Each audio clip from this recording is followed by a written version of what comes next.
नमस्कार दोस्तों, आज हम कुछ मल्टीपल चॉइस क्वेश्चन डिस्कस करेंगे भारतीय नागरिक सुरक्षा संहिता 2023 के, जो बहुत इंपॉर्टेंट हैं और हमेशा पूछे जाते हैं।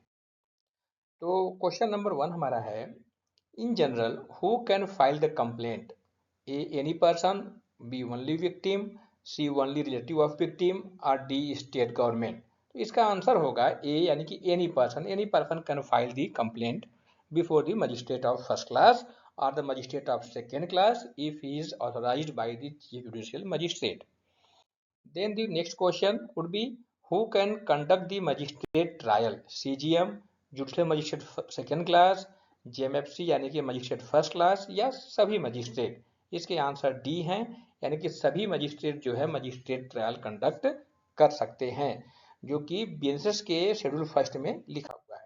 Then after the next question होगा हमारा, who can conduct the summary trial? तो समरी ट्रायल एक स्पेशल ट्रायल है, एक विशेष ट्रायल है, लेकिन उसको भी सभी मजिस्ट्रेट कंडक्ट कर सकते हैं। सेकेंड क्लास हो चाहे फर्स्ट क्लास हो, वो दोनों कर सकते हैं, पर सेकेंड क्लास के लिए ये है कि वो सीजीएम के द्वारा एम्पावर्ड होना चाहिए और वो उसमें उतना ही पनिश कर सकता है जितना कि उसकी कैपेसिटी है, उससे ज़्यादा वो पनिशमेंट नहीं दे सकता। इसके बाद कहा गया है कि विच प्रोविजन डिफाइंस बेलेबल ऑफेंस? तो 2C, 2D, 2E या 2F। तो आंसर होगा ए जो है, यानी 2 सब क्लॉज सी में बेलेबल ऑफेंस को डिफाइन किया गया है। नेक्स्ट क्वेश्चन है, विच provision deals with how arrest made? तो सेक्शन 41, 42, 43 या 43 डबल रिपीट हो गया है, तो आंसर इसका सी होगा, यानी 43। तो अभी इसमें जैसे अब आंसर रिपीट हो गया है, 43 और 40 डी एंड सी रिपीट है, तो कोई भी आप टिक कर देंगे तो वो सी सही माना जाता है, ऐसा एग्जाम का जो है रूल्स है। Then the power of CGM is to award 1 year imprisonment, 3 year imprisonment, 7 year और 10 ईयर इम्प्रिजनमेंट। तो सीजीएम की जो कैपेसिटी है वो है 7 ईयर इम्प्रिजनमेंट, तो यहाँ पे आंसर सी। तो नेक्स्ट क्वेश्चन है, what does non cognizable offence mean in Bharatiya Nagrik Suraksha Sanhita? A. An offence that requires immediate arrest without a warrant. This is the non-cognizable offence we are talking about that. And an offence for which a police officer has no authority to arrest without a warrant, and a highly severe offence, and an offence that is not recorded in official statistics. तो इसके answer B होंगे कि एक ऐसा offence है जिसमें police officer without warrant arrest नहीं कर सकता, उसे अरेस्ट वारंट मजिस्ट्रेट के द्वारा चाहिए, वो नॉन कॉग्निजेबल ऑफेंस है।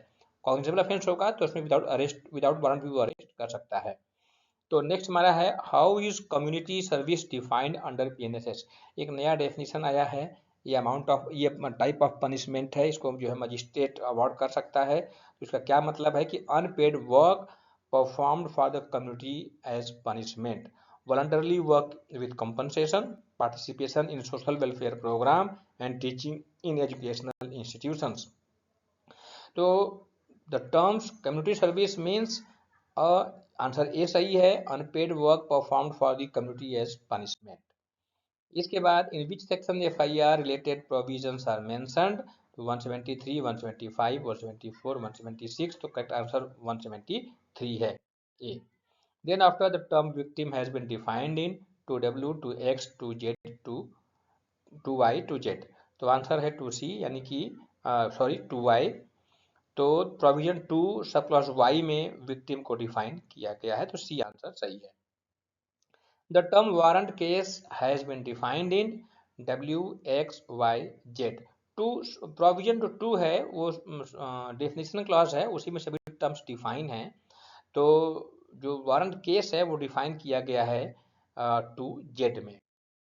इसके बाद समन में not be serve to accused by, accused को समन किस तरह से सर्व नहीं कर सकते हैं? तो personal, fix 1 copy on accused home, fix 1 copy on court room and D है पोस्ट। तो पोस्ट ऑफिस के थ्रू जो है आप एक्यूज्ड को समन सर्व नहीं कर सकते, तो डी आंसर सही है। बाकी अन्य तरीके से एक्यूज्ड को समन सर्व होता है। इसके बाद है, the provision related to proclamation is given in, कहाँ दिया गया है भाई? 82, 83, 84, 85 में, तो सी सही है, यानी कि 84 में दिया गया है regarding the provision of proclamation. इसके बाद which provisions, which sections deals with the information as to non cognizable case. तो 173 में तो दिया है एफआईआर के बारे में, यानी कि this is the cognizable case के बारे में, तो यहाँ पे 174 सही है, जिसमें कि information regarding to the non cognizable case given to the police officer 174 में दिया गया है।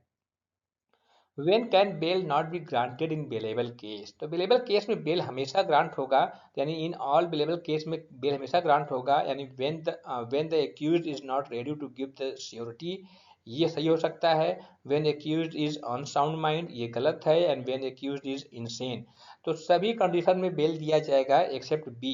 बी में क्या है कि सब कुछ सही है, बेलेबल ऑफेंस है, बट एक्यूज जो है श्योरिटी नहीं दे रहा है, तो उसे बेल ग्रांट नहीं होगा। वहाँ पे what is not content of charge, जब चार्ज फ्रेम होता है, मजिस्ट्रेट चार्ज फ्रेम करता है, तो उस चार्ज में क्या क्या कंटेंट होता है, डेट होता है, टाइम होता है, place and amount of punishment. तो अमाउंट ऑफ पनिशमेंट उसमें नहीं रहता है, बाकी सभी कुछ उसमें रहता है, तो डी सही है। Then after the place where trial can not be conducted in the matter of theft, चोरी की गई है, थेफ्ट हुआ है, तो उसका ट्रायल कहाँ जो है नहीं चलेगा, तो बाकी सब जगहों पे चलेगा, इसमें से किसी एक जगह पे नहीं चलेगा। तो whether theft is committed, whether property sold, whether property purchased, whether accused arrested. तो ए बी सी सही, ए बी सी में थेफ्ट चल सकता है, उसका जो है ट्रायल चल सकता है, but D is not the mandatory. अगर मान लो कहीं चोरी जो है अमरावती में हुई है और व्यक्ति अरेस्ट हुआ है नागपुर में, तो कोई मतलब नहीं है, ट्रायल तो अमरावती में ही चलेगा। या प्रॉपर्टी जहाँ पे बेची गई है, जहाँ परचेज की गई है, उन सब जगह भी ट्रायल चल सकते हैं। इसके बाद, इसलिए डी सही है यहाँ पर। इसके बाद विच chapter deals with session trial, chapter 19, 21, 20 and 22। तो चैप्टर 19 सही है, 19 में जो है सेशन ट्रायल दिया गया है। विच chapter deals with plea bargaining, plea bargaining कहाँ है, तो 20, 22, 21, 23, 23 सही है। 23 में plea bargaining terms, plea bargaining के बारे में प्रोविजन दिया गया। विच provision discuss appeal by state government against sentence, तो यहाँ पे 418, 421, 422 एंड 420 एंड 20, तो जो प्रोविजन सही है वो है 418। तो 418 में प्रोविजन किया गया है कि जब स्टेट गवर्नमेंट्स जो है वो अपील करती है हाई कोर्ट में, किसके अगेंस्ट में, जहाँ पे कि इनसफिशियंट सेंटेंस दिया गया, सेंटेंस तो दिया गया है, पनिशमेंट किया गया है, बट लगता है कोर्ट को कि वहाँ पे फांसी की सजा होनी चाहिए, बट कोर्ट ने आजीवन कारावासी दिया है। सजा 10 साल की होनी चाहिए, बट कोर्ट ने 8 साल का सजा दिया है, तो सजा इनहांस करने के लिए, बढ़ाने के लिए वो अपील कर सकता है। इसके बाद the service of summon to witness may be served by personally, by mail, by post, all of them. तो सब तरीके से विटनेस को समन जो है आप हर तरीके से दे सकते हैं, क्योंकि वो विटनेस है, वो एक्यूज नहीं है, तो उसको पोस्ट से भी समन जा सकता है। Warrant is issued to the name of arrested person, arresting person, both या नॉन ऑफ देम। तो बी सही है हमारा, अरेस्टिंग पर्सन जो गिरफ्तार करने जाता है पुलिस ऑफिसर, उसके नाम से वारंट इशू होता है, और उसमें लिखा रहता है कि इस व्यक्ति को पकड़कर ले आओ। तो जो एग्जीक्यूट करने जाएगा उसी के नाम से वारंट इशू होता है। इसके बाद who can order for feature of publication, publication के मामले में स्पेशल पावर दी गई है स्टेट गवर्नमेंट को केवल, तो केवल स्टेट गवर्नमेंट ही पब्लिकेशन को फॉरफिट कर सकता है, वही ऑर्डर इशू कर सकता है, और किसी के पास पावर नहीं है। इसके बाद what is not an ingredient of complaint, तो कंप्लेंट का इंग्रेडिएंट क्या नहीं है। कंप्लेंट किसी पर्सन के द्वारा फाइल हो सकता है, कॉग्निजेबल केस में भी, नॉन कॉग्निजेबल केस में भी फाइल हो सकता है, बट कंप्लेंट हमेशा हमेशा जो है मजिस्ट्रेट के सामने फाइल होगी, तो डी उसका इंग्रेडिएंट नहीं है, क्योंकि पुलिस के सामने तो एफआईआर फाइल होती है और कंप्लेंट फाइल होगी मजिस्ट्रेट के पास।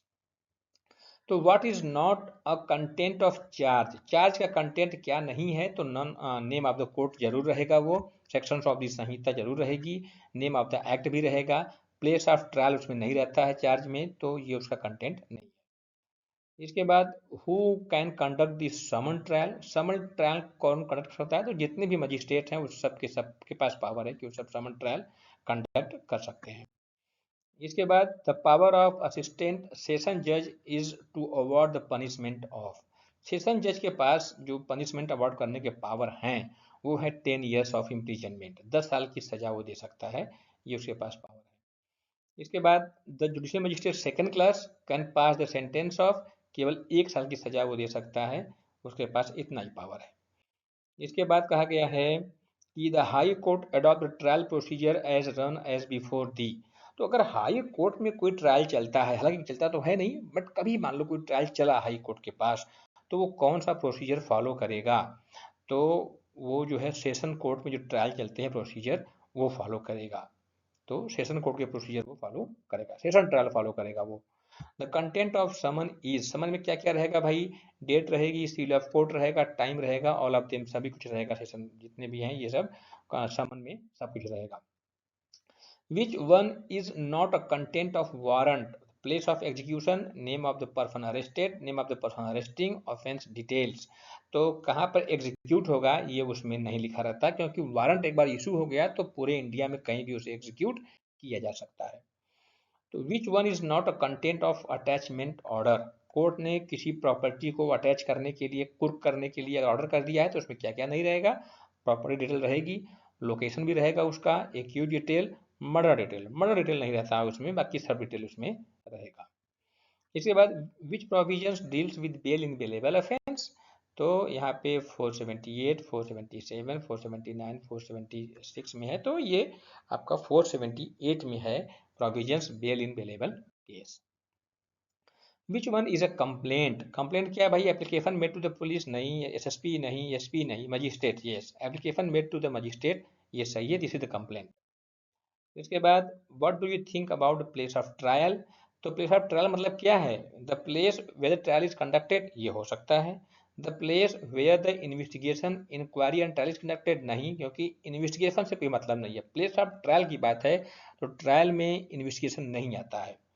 The place where the inquiry and trial is conducted, yes, C तो सही हो सकता है।